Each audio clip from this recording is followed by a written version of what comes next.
I came at it three ways. One, when I started co-writing the book, The Trusted Advisor, I had to think about this.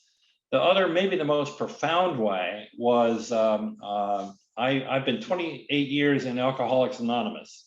And when I joined AA, part of the lesson of a 12-step program, I don't know if any of you have any experience with it, is basically, get over yourself. You're powerless over everybody. You can, if you think you can control other human beings in this world, you're sadly mistaken.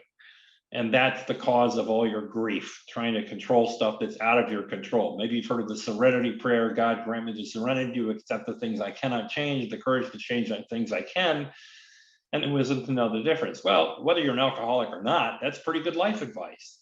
So that didn't happen to me till I was 45.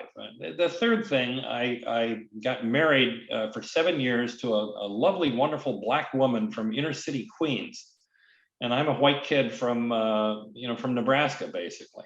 So major cultural shifts, and understanding her and her perspective and the perspective of a minority culture was just mind blowing. I mean, every day was fireworks of like, oh, I never thought of that.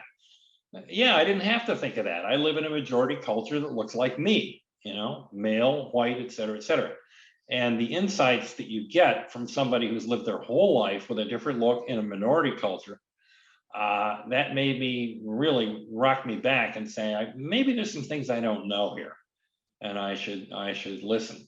And she in particular was off scale good at paying attention and listening to other people. She did it partly as a defense mechanism. She said, I don't want to get into discussion about what my weekend was like, because they wouldn't understand it. So instead, I'll preempt that by paying attention to what their weekend was like.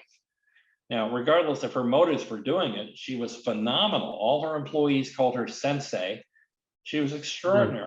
And I asked her how she did it, and her answer was basically what you noticed there was the listening. Pay attention to other people, and they will be overwhelmed with gratitude, because it doesn't happen very often. And you're right, by the way, to point out, Heather, that that's critically important in sales.